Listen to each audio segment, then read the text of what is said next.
Welcome to this episode of the Yahweh blog. This is part 2 of The Man from Edom. So that we are properly calibrated, Yeshayah, the great prophet, Isaiah, speaks of a choder in the 11th chapter, devoting the entire 11th chapter to the one man and all of human history that would be empowered by the 7 spirits of Yahweh. The choder, as he will explain, is the same as the final Zeroah, the one cultivating the harvest. Similarly, as we consider the voice, the Kol of Yahweh, and the Bashar, herald of Dod, we find that Yeshayah Isaiah presents them also as one and the same. And in this regard, the man from Edom is also the Adamah Parah. They speak of the same individual. And all of these accolades, or if you wish to call them titles, names, if you will, belong to one man. And that individual is known as Yada. This is his ongoing story as told through the prophet Yeshayah, Isaiah. He continues and says, Yahweh has made a promise. And this is by his right hand and through his empowered and fortified Zeroah, the capable arm who sows and cultivates the seeds of the harvest and who shepherds the flock. This is the mighty shepherd Wook, should you be interested in making acquaintances. All right, so this is from Yeshayah 62:8. We're getting very near the end of the prophetic revelation of Yeshayah as he speaks of this man vociferously, because his role is to serve Yahweh and his people in the end of time. It is Yahweh who has made this Shabbat, this promise. He has affirmed his vow based upon 7, which is the number of the Moed Mekre, recognizing that the first 3 have been fulfilled, and it is the Zeroah who will have responsibility over orchestrating the next 2, both Shabuah and Teruah, making Kippurim possible and Dod's return, and then such that we can all camp out on Sukkah with Yahweh thereafter. The very right hand of God conveys Yahweh's authorization, his authority. And the final Zeroah has God's authorization. He is operating under Yahweh's authority. The hand speaks of influence as well. So it's not just authorization and authority, it's also influence. And it is this final Zeroah that will influence Yahweh's people on behalf of our God in these last days. Zeroah, as we have learned, is based upon the actionable root zera. Zera means to sow seeds that take root and grow, producing a productive harvest. In this case, the Zeroah is not only foretold by Yahweh, a promise made by Yahweh to his people regarding him.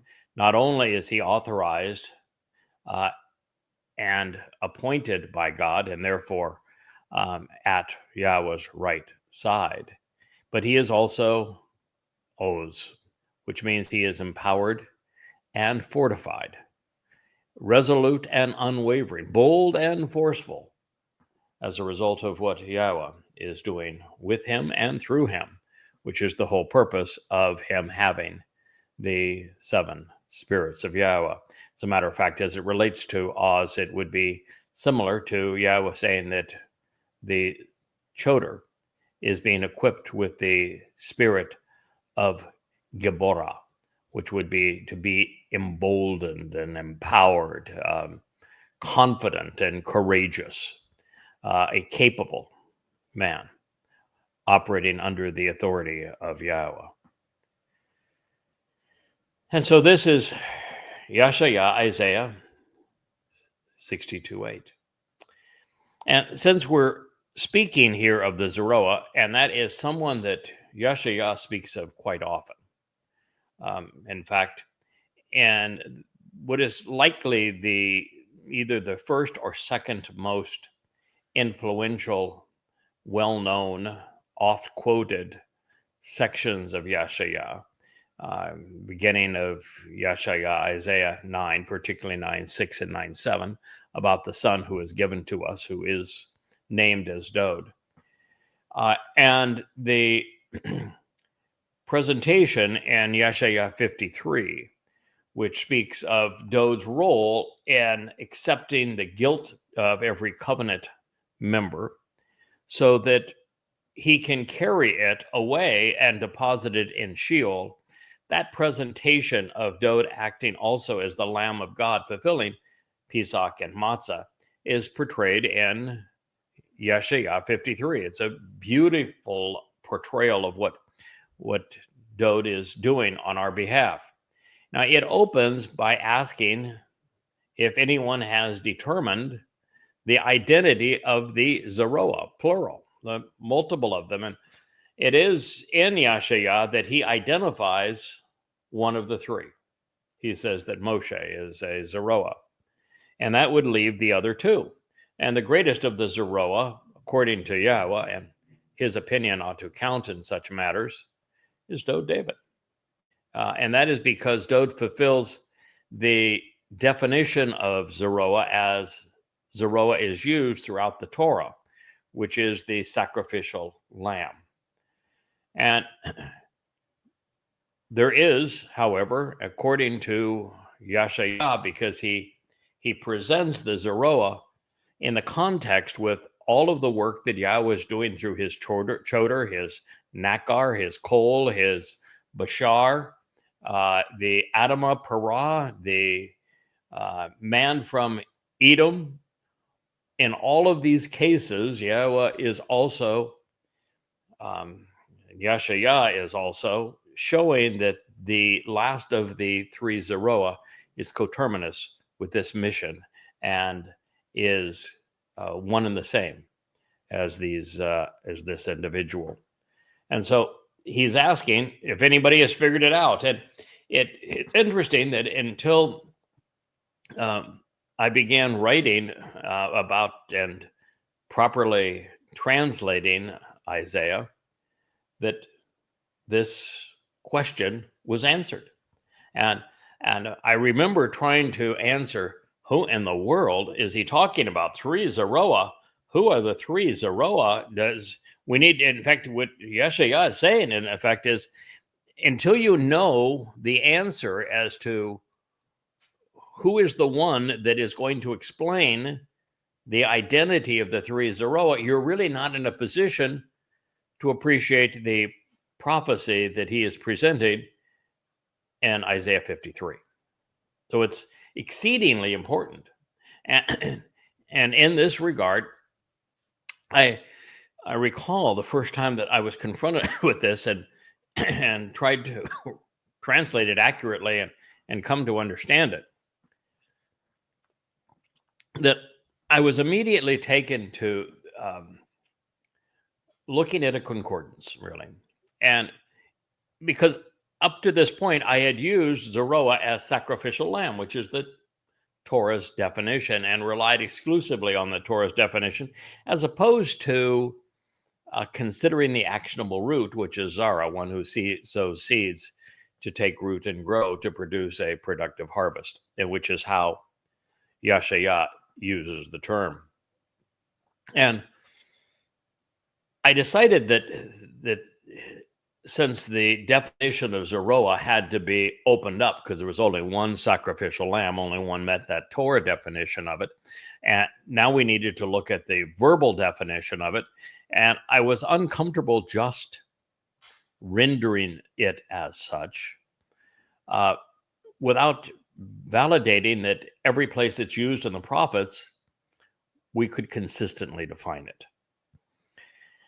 And so what that did is it took me to um, Chronicles, and it took me to the ultimate Sermon on the Mount, which is when Solomon is dedicating the completion of the home for Yahweh's name that was built to the specifications that Yahweh discussed with Dode, and based upon the materials that Dode had provided, the instructions to his son.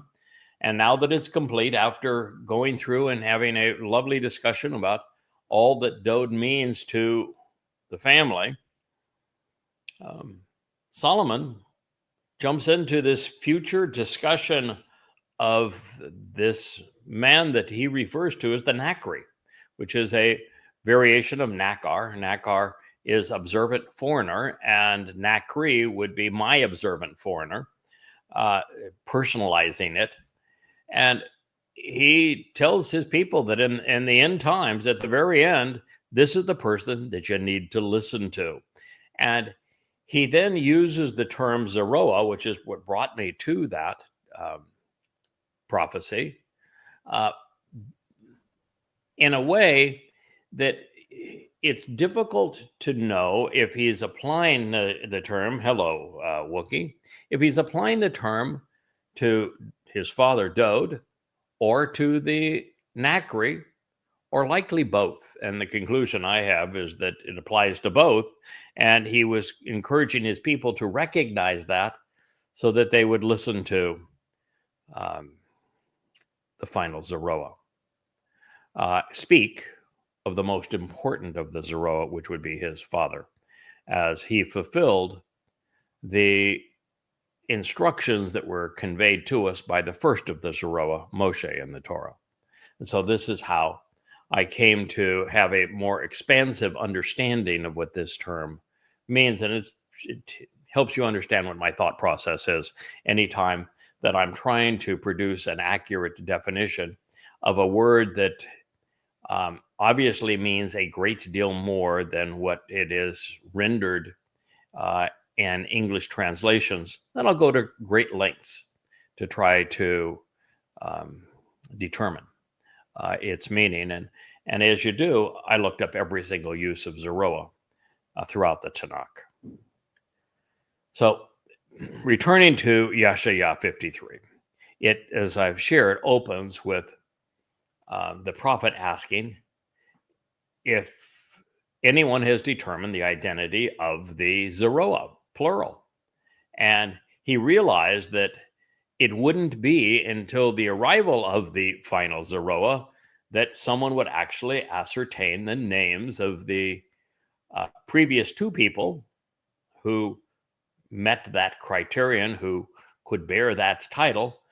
And so now with the final Zeroah, recognizing the first two and realizing how Yashaya had used this term in conjunction with the voice of Yahweh, with the Bashar of Yahweh, with the man from Edom, with the Adamah Parah, this bloody red man of the earth who is fruitful and productive as Yada, that it was obvious that we now had the answer. And now we were for the first time able to explain the rest of Yashaya 53, that it was Dode who was fulfilling it, not a mythical Jesus Christ. And the way it was fulfilled is that Dode, as the Passover lamb, accepted or opened the doorway to life, and then as with his nephesh on matzah, carried our guilt into Sheol, bore it, and carried it away for us. So this became a rather poignant prophecy because every time we come upon this term, Zeroah, it must be properly attributed to one or all of the three men for whom it applies. And also relevant is that Zeroah, the one who cultivates the harvest, is that he is responsible for the fulfillment of Shabuah and Teruah, which are harvests.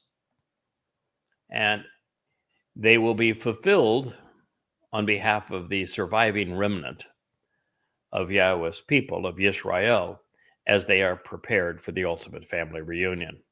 So affirming that Yahweh was addressing the Shavua Katsir of standing grain as it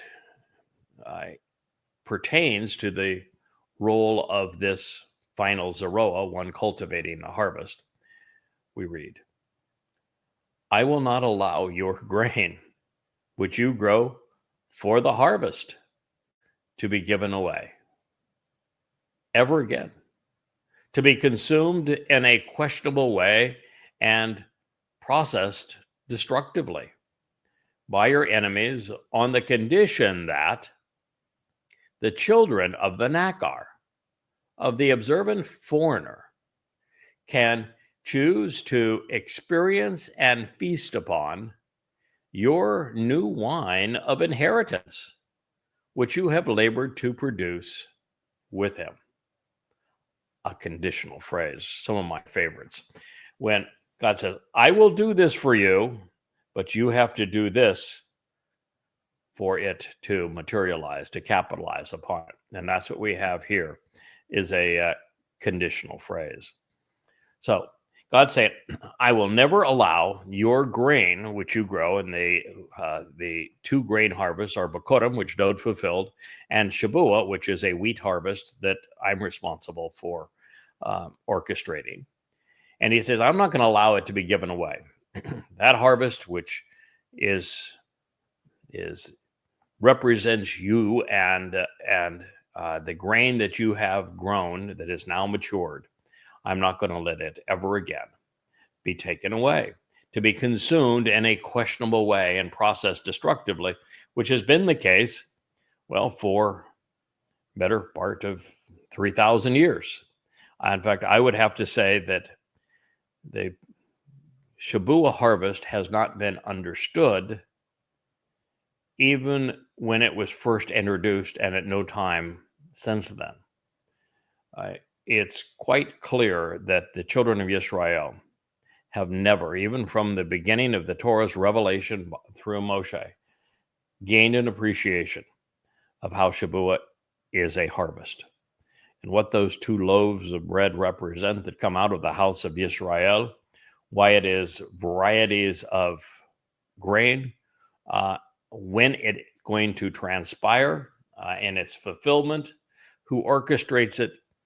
And so all of that has been unknown to Yisrael until we began to explain it.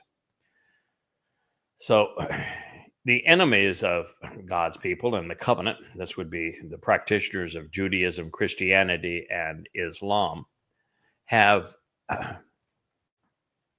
robbed the harvest. But God says, I'm not going to allow that to continue to happen.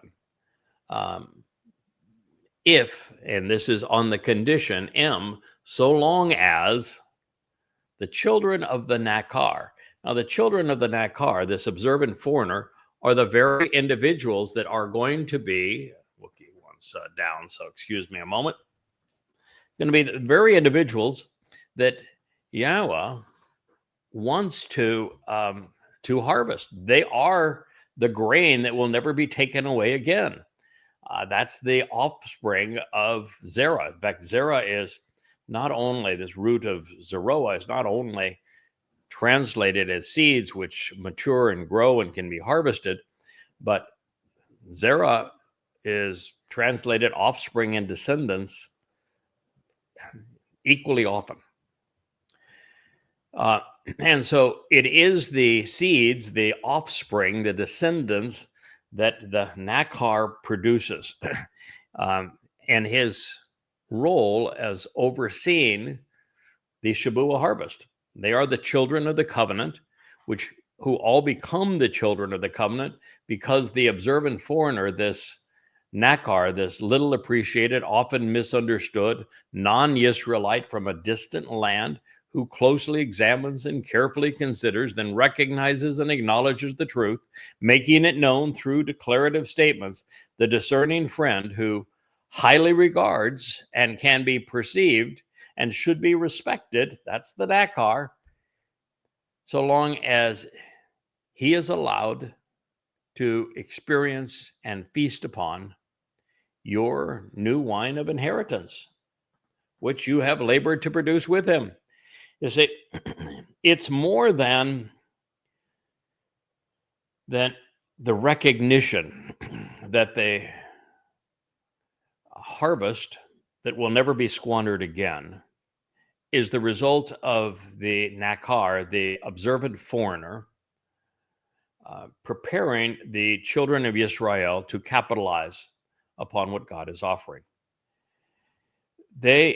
God is going so far as to say that he has chosen to feast upon, to experience your new wine of inheritance, which you have labored together to produce with him. And so the Nakar, the Zeroah, must receive a welcome, the approval of the Yehudim who are trying to collaborate with him, who are part of this harvest particularly as we transition from Shabua to Teruah, leading to Kippurim, because the new wine of inheritance, this is going to tie directly into Yeshaya's presentation of the fact that as he announces the man from Edom, he's going to immediately identify with the wine vat that he has tread in alone, and he's going to explain this man is attired in bloody red garments, which are appropriate. And he's going to tie it to the wine, because the wine is the symbol of not only of blood, but in this particular case, the Tyrosh is representative not only of a recently harvested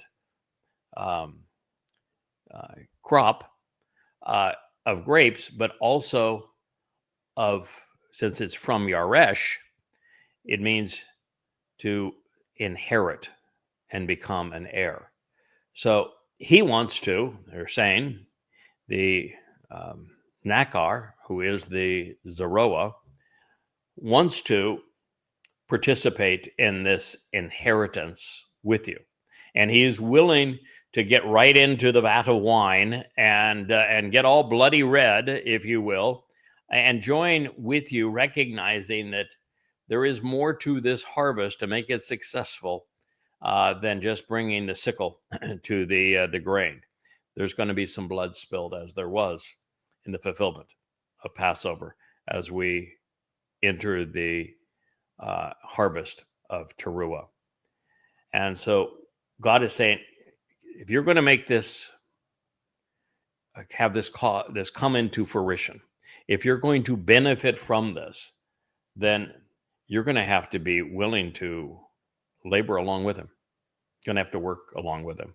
And so it's one of the reasons I keep on encouraging Yehudim that while you have 8.5 years left between now and the fulfillment of Teruah, and just in the range of 15, 16 months before the fulfillment of Shabua, that you're far better off. Yahweh is going to be happier. Dode is going to be pleased. And you're going to make your life meaningful and count if you join us now. If you choose to labor together with me in producing this wine of inheritance. And because the reasons for this are, first of all, the benefits are conditional. And this is something I learned really when we had that change of over from an outgoing group to an incoming group, managing everything that we're doing on behalf of Israel, is that you only receive the benefits of the covenant if you stick with it. You can't come in, stake a claim, and then walk away and get distracted and go do something else and expect to receive the benefits of the covenant. you have to labor along with the implements that Yahweh has provided. And in this regard, God is telling his people that you need, now that I have provided this individual to awaken you, to reacquaint you with my name, and to reintroduce a proper understanding of what my son, Dod, the Messiah and Son of God, have accomplished by fulfilling Pesach, Matzah, and Bikurim, it is your responsibility to join him. And it's one of the things I keep on trying to emphasize through social media as I try to get the attention of some of the people that have a significant audience among Israelites, is that I can't do this alone. Yahweh always chooses one person to work through, but for that message now to reach God's people, we're going to need members of the Israelite and Yehudim community to participate. And that's what this is saying. If you want to benefit, you need to join me. And there's so many other advantages of doing that. One is that when you reach this time when we're all celebrating our relationship with Yahweh, you're going to enter that time knowing that you made a contribution. There's satisfaction and enjoyment that comes from that. You'll be able to be with Yahweh knowing that his experience has been enriched by what you have done. And that ought to be reason enough. But you'll also just have the enjoyment of going off and exploring one day with a covenant member who's there because of your contribution. And that ought to be reason enough. And then there's the advantage of knowing that because of the world wars that humans are going to fight, and because particularly of us entering the time of Jacob's troubles and all of the distress that's going to come upon Israel, and with the 1,000 times version of 10:7 playing out within the next 2 years, we have to recognize that most people aren't going to make it to the end. And so if you don't act now, you may have no chance to act later. As Yahweh says, come and join me while you still can. Come to know Yahweh while he can still be known. So just as the Zeroah, the one cultivating the harvest, is used by Yahweh and Yashayah in conjunction with the Shabuah and the Teruah in gatherings, both deploy Nakar, which is observant foreigner, to address this final witness. And in this case, you'll notice that not squandering the gift of the harvest is conditional upon encouraging and allowing the Nakar, observant foreigner, to participate in the inheritance represented by the harvest and the production of new wine, such that you are working with him alongside. And that is to say, there will be another harvest after Shabuah, and it will entail some bloodletting, as was the case with Pesach, and Yisraelite participation. And as such, this is yet another reference to the sacrifice of the Adam Parah during Teruah, and to the anointing of the mercy seat of the Ark of the Covenant on Kippurim with the blood of this same bull, along with the goat representing Eliah. So we continue. Truthfully, this is because those who gather together at the ingathering of the harvest with him, Asaph, Hugh. Asaph is one of the three terms that is used repetitively in conjunction with the two harvests. Well, there's three all total. One is in our past, Bikurim.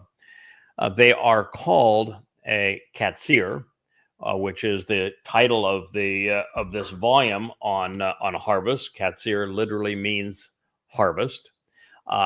Asaph, which is an ingathering, which is where you withdraw the those who are being received out of whatever it was that was being harvested, whether it be grain or olives or grapes.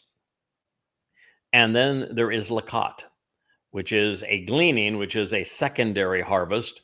So the main harvest is called a katsir. It pertains to Shabua. A lakat is a secondary harvest, typically smaller and more work, and it pertains to Shabua, Teruah. So katsir, big harvest, Shabua, it's grain. Lakat, which is the gleaning, secondary harvest, much more work, smaller in size, pertains to Teruah, which is the day of the herald. And they are both, however, askaf, which is they're both in gatherings where we join together and are withdrawn.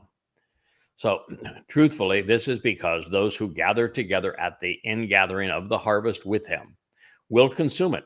They're going to consume what? The wine of inheritance. And as a result, they will be radiating light in the name of and with Yahweh. When you inherit what Yahweh is offering through the covenant, which is fulfilled through the Moed Mikre, particularly if you participate in the three harvests as a result of what Doe did on Pesach and Matzah, then you become a energy-based being. You halal, you radiate light.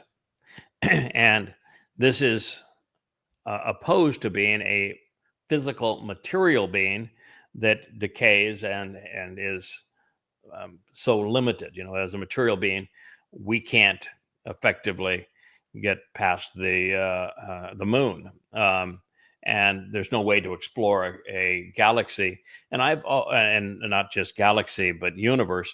And I've always referred to the universe as several hundred billion galaxies, each with averaging several hundred billion stars. That does not actually appear to be accurate. And I want to correct the record in this regard. If you go back just 50 years, science thought that the universe might have been defined by the Milky Way and that nothing was beyond our galactic home within the Milky Way. And that it may be, in the magnitude of 100 million light years across at the maximum. And then over this past 50 years, we have gradually come to realize that because of the Andromeda galaxy in particular, that there are other galaxies out there. And we have now identified in the range of 2 trillion of them. And each of these galaxies has anywhere between 100 billion and 300 or 400 billion stars within them. But that isn't even the proper scope of it. And that is because all we can see out now is about 13 to 14 billion light years removed from us. That is not, however, the edge of the universe. Because the further things are from the center of the universe, as that Big Bang, a term that Yahweh used to describe the creation of the universe, and this transition from light energy to matter with the confinement of quarks. When that happened, they're talking, their best guess is looking back on it from Earth time, about 380 to 400 million years after the Big Bang. Once that occurred, the universe began to obviously expand, and was thought that it would expand at the speed of light and then ultimately be slowed and drawn back in as gravity took its toll. But that isn't the case at all. The known universe, the part that I'm even talking about with 2 trillion galaxies, is just the known universe. It represents 6% of the universe that we can measure with 94% being dark energy and dark matter, which is a form of attraction and a form of repulsion that we can't even understand.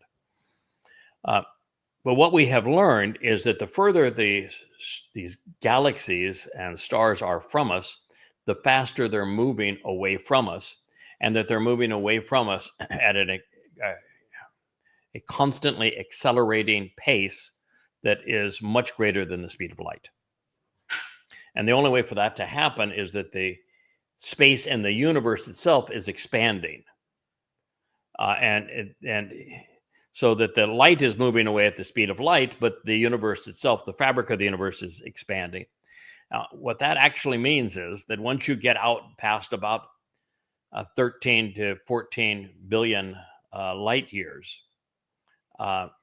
in time, that the universe is just beyond our ability to perceive, because the light, rather than moving towards us, is moving away from us, because the universe is expanding faster than the speed of light.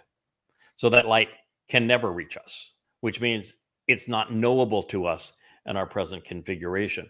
But there's absolutely no reason to think that the current measurement of some 94, 95 billion light years in diameter is the correct measurement of the universe. That's only the part of the universe that we, with our current tools, can measure, recognizing that what's beyond it, we will never be able to measure, not in our present state, because the space is expanding faster than the speed of light, which means the light can never reach us. So what I'm trying to share with you here is that we have to be transformed. As fire burns, combusts organic, dying, decaying organic material and transforms it into radiant energy and light, we have to go through that same process. And when we do, then this magnificence of this universe that God has created are all of a sudden discoverable and enjoyable for us and by us, when right now all you can do is look out through a telescope and see a speck of light and say, oh, there's another star out there. So this ingathering on behalf of the covenant family, orchestrated by the Nakar, observant foreigner, and the Zeroa, one cultivating the seeds of the harvest, is part of this inheritance where we are transformed into light. And the other part of the statement that is essential is that it only pertains to those whose relationship is based upon an acceptance of and use of and appreciation of the name of Yahweh. If Yahweh's name isn't part of your vocabulary, if you're not proud of it, if you're not respectful of it, if you're not using it and proclaiming it, you're not part of any of this. So then it's truthfully, this is because those who gather together at the end gathering of the harvest with him, with the Zeroa, with the Nakar, will consume this wine of inheritance, radiating light in the name of and with Yahweh. And those who are assembled and obtain it will drink and experience it within the courts of my set apart sanctuary, says your God. Yeah, my wife says, whoop, whoop. Yahweh has a home, a residence, if you will, in the seventh dimension, in Shamaim. And so he is saying that within the enclosure of Shamaim in the seventh dimension, we will be able to enjoy and experience all of this and drink it in, if you will, this great inheritance of being enhanced infinitely 4 times over. We're a 3-dimensional physical being. We will become infinite in time. The fourth dimension will be, again, receive an infinite increase as we move into and through the fifth and sixth dimensions and into the seventh. So this is what we're being offered to experience. This is what the Zeroa and the Nakar is offering to guide you through so that you can experience this and the enclosure of Yahweh's set apart residence. This is Yeshaya, Isaiah 62:9. Now, from the Teruah Lakot, this gleaning on Friday evening, September 23rd, 2033, year 6000 Yah, with the celestial acknowledgement of a solar eclipse on Saturday morning, which would be the 24th, the mortal remnant of Israel will have one final opportunity. They either come clean at that time and are properly prepared for Yahweh's return with Dode on Kippurim, or it's goodbye and good riddance. Then Yahweh's family will be invited into his home to watch as Dode anoints the Kipporeth, the mercy seat of the Ark of the Covenant. And that is the other aspect of this. Inside the enclosure of his sanctuary suggests that Yahweh is going to reestablish the ultimate house and home for his name on top of Mount Moriah. I think he will do so with energy so that it will appear as light. And previously, it was only the high priest, properly prepared, who could enter the most set apart part of that tabernacle. And we now know that Dode is the one who is being prepared to anoint the mercy seat of the Ark of the Covenant to fulfill the Torah's requirements for Kippurim, the day of reconciliations. But what God is inferring here is that Dode's going to have an audience because we're all the children of Yahweh. We are the offspring of the Zeroah and the Nakar by way of Shabuah and Teruah, that we're all going to be allowed inside. We're going to all come inside that curtain and witness Dode in action, anointing the mercy seat. In fact, I think it goes even further. While the mercy seat, I think, is the very throne that Yahweh is establishing for Dode, I think the way that Dode and Yahweh are going to approach it as fellow sons and daughters of God and brothers and sisters of Dode, I think that we will be able to sit on that seat along with him. Now, I can tell you in my case, the less time I sit there, the happier I'm going to be, because that seat comes with some big boy pants requirements. I mean, you better strap on your sandals if you're going to sit in that seat. I'd much rather stand beside it and say, yes, sir, what can I do for you now, sir? But we will have that opportunity, and I can certainly picture myself sitting there for a second or two and said, okay, that was fun. I'm glad I had that honor. And now let me get up before somebody mistakes me for the guy in charge. So this is precisely what is being offered here. Yahweh's family are going to be invited into his home to watch as Dode anoints the Kipporeth, this mercy seat of the Ark of the Covenant, which becomes his throne. The common denominator among us all will be the love of Yahweh's name and appreciation for his son. So our king, he opened the door to life by fulfilling Passover, inviting his people to walk through and capitalize upon what he achieved on our behalf. Unfortunately, even 3,000 years after he volunteered, 2,700 years after Yeshaya brought this to our attention, and nearly 2,000 years after honoring his promises in 33 CE, there were still no entrants. Not one. Boy, that's a lot to go through, to have not a single person capitalize. Therefore, the Choder, God's final Zeroah and Nakar, would be equipped and tasked with the responsibility of reestablishing the way for the people to pass from death to life. from estrangement to reconciliation, from matter to light, from earth to heaven. That's the job.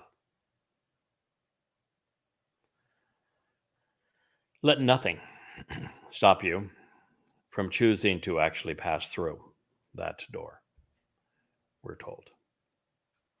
Good advice.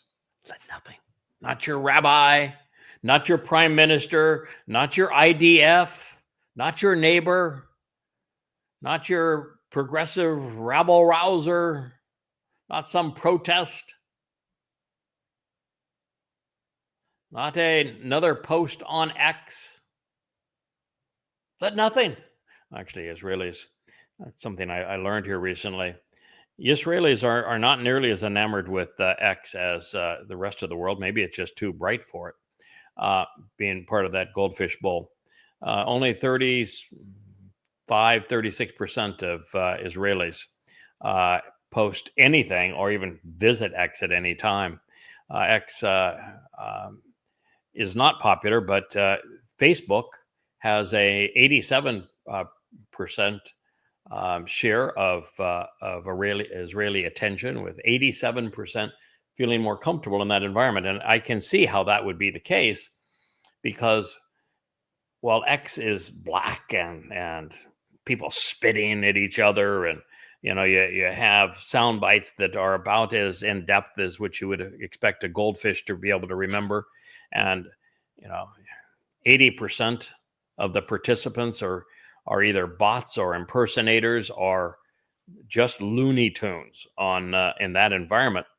What you find on Facebook is that it is a much more adult environment, much more interactive. You can combine these kind of video blogs in a long format and get people's attention. Where on X, if something's longer than 2 minutes, you're done. People will pay attention, and they will communicate alongside in real time and thereafter. So there's a genuine narrative and discussion between people in a congenial environment where we can learn and grow together. And so it's not surprising that the more familial aspects and the more cerebral, thoughtful environment that is available on Facebook appeals to Israelites. And of course, also so does YouTube, because of the video format there and the ability to play those videos on any instrument at any time appeals to them as well. So we're hearing here, let nothing stop you from choosing to actually pass through that doorway of life, the doorway into my home. It's been opened for you. The Choder, the Nakar, the Zoroa, Yada has pointed you in that direction. He's explained where that door is, how it's assessed, what you need to do to be let inside, who opened it for you, what day it is opened, what days you can avail yourself of this offer. I've done all of that for you so that you can capitalize, and you should let nothing stop you from passing through that door. Of your own free will, prepare the way for the people. Now, this can be for the one or for the many. For the last better part of 23 years, it's been the one who is choosing to prepare the way, telling God's people they must turn around, they must change direction, they must pay attention, they must face reality, and who is devoted to making ready the path, the derek, for the people, for the family. Now we have a devoted team of people who are committed to help disseminate the information that needs to be known regarding the way to Yahweh, and who are serving Yahweh's family. You should be resolute in your determination to build up and cherish the Mesilah, the raised highway, Oh my, those are powerful words, because there is a place that is profound, also covered by this same prophet, that speaks of the Masilah, this raised highway that needs to be prepared for God. And it speaks specifically of a cold voice that is doing this with his words, or with Yahweh's words to be more correctly stated. So we are being asked, I am being asked, the team and family that work with me are being asked, my wife and I are being tasked to be resolute in our determination to build up, to cherish, to raise, to extol the Masilah, this raised thoroughfare, the main road, the elevated walkway to conduct one's life, to go from this limitations of the physical world to the expansive possibilities of being equivalent to spiritual energy and light. And then it says the same thing that we read elsewhere: toss away and remove the stumbling stones. The stumbling stones that block our way on that path are principally religion and politics, but also conspiracy and militarism. I wrote a piece this morning that I posted on Facebook about the people's just inability to communicate meaningfully and honestly today, and the kind of political and religious platitudes that are thrown out, just and so the stumbling stones are vomit on the way. It's just rubbish, verbal diarrhea, if you will, that has to be cleansed out of the way. Our principal job, as I keep on saying, is that for Israel to know that Dode opened the door to life and heaven's door, and then made it possible for us to enter through it by removing our guilt and perfecting us by taking it into Sheol and depositing it there, never to be seen again, then signing our adoption papers on Bakurim so we could follow the firstborn of Yahweh into Shamaim, heaven, and be with Yahweh.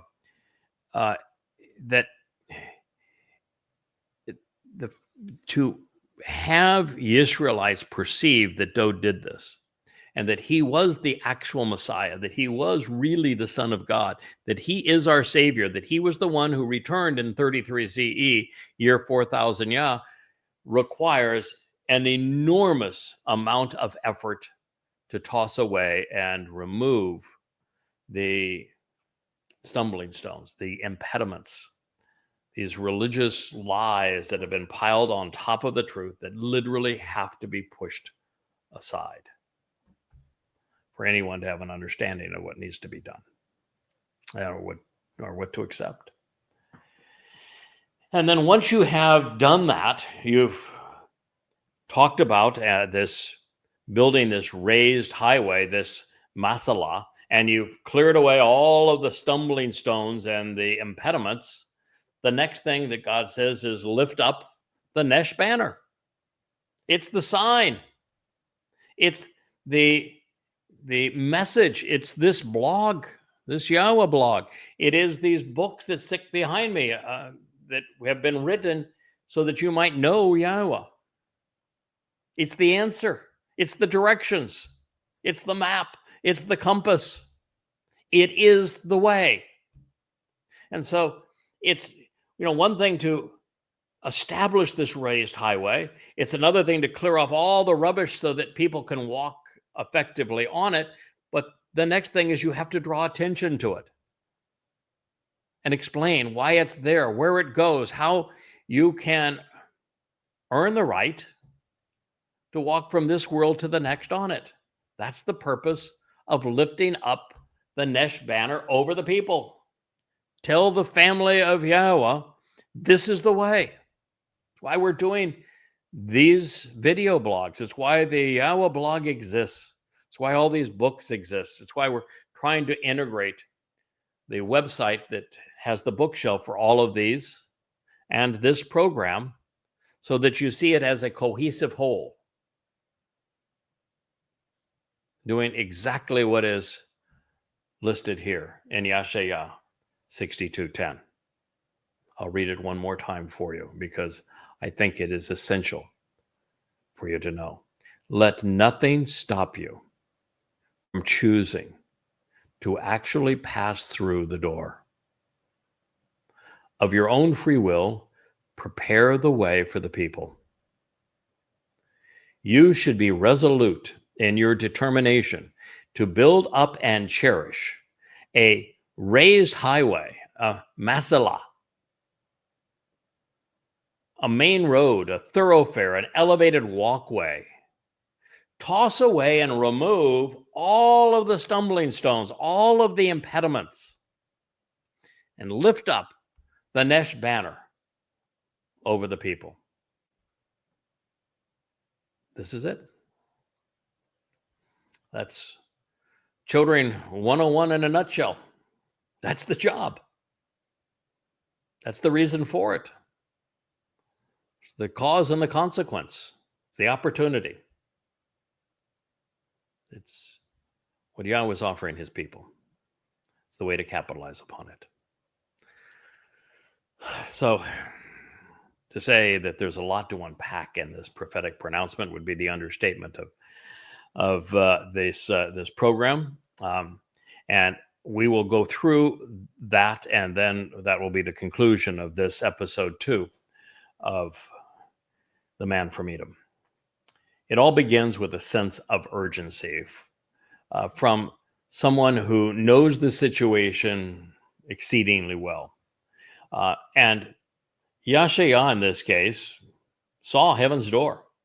He saw it opened before him while he was with Yahweh 2,700 years ago, and he was horrified when he noticed that no one was waiting outside, not a soul.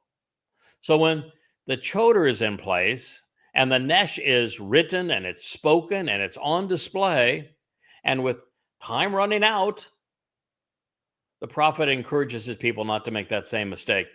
Pass through the door now. There was none of you there 2,700 years ago. There's not been anyone there over this ensuing 2,700 years. Now's your opportunity. The highway has been erected. The stumbling blocks have been removed. The sign pointing the way, this banner, is now proclaimed above it. Don't let anything stop you now. Do what you didn't do before. Time's running out. Soon it'll be too late. Pass through that door without delay. The second part of Yahweh's appeal is an ode to something he wrote. Well, that's way back in the 40th chapter of Yashaya. And I think I'm going to hold off on sharing that with you until our next episode. It is in the 40th chapter that we read something that just resonates and makes this particular proclamation shine. It is the way that we develop our understanding of it and appreciation for it. So let's return to this in our next episode, episode 3 of the Yahweh blog on the Man from Edom. I thank you for listening.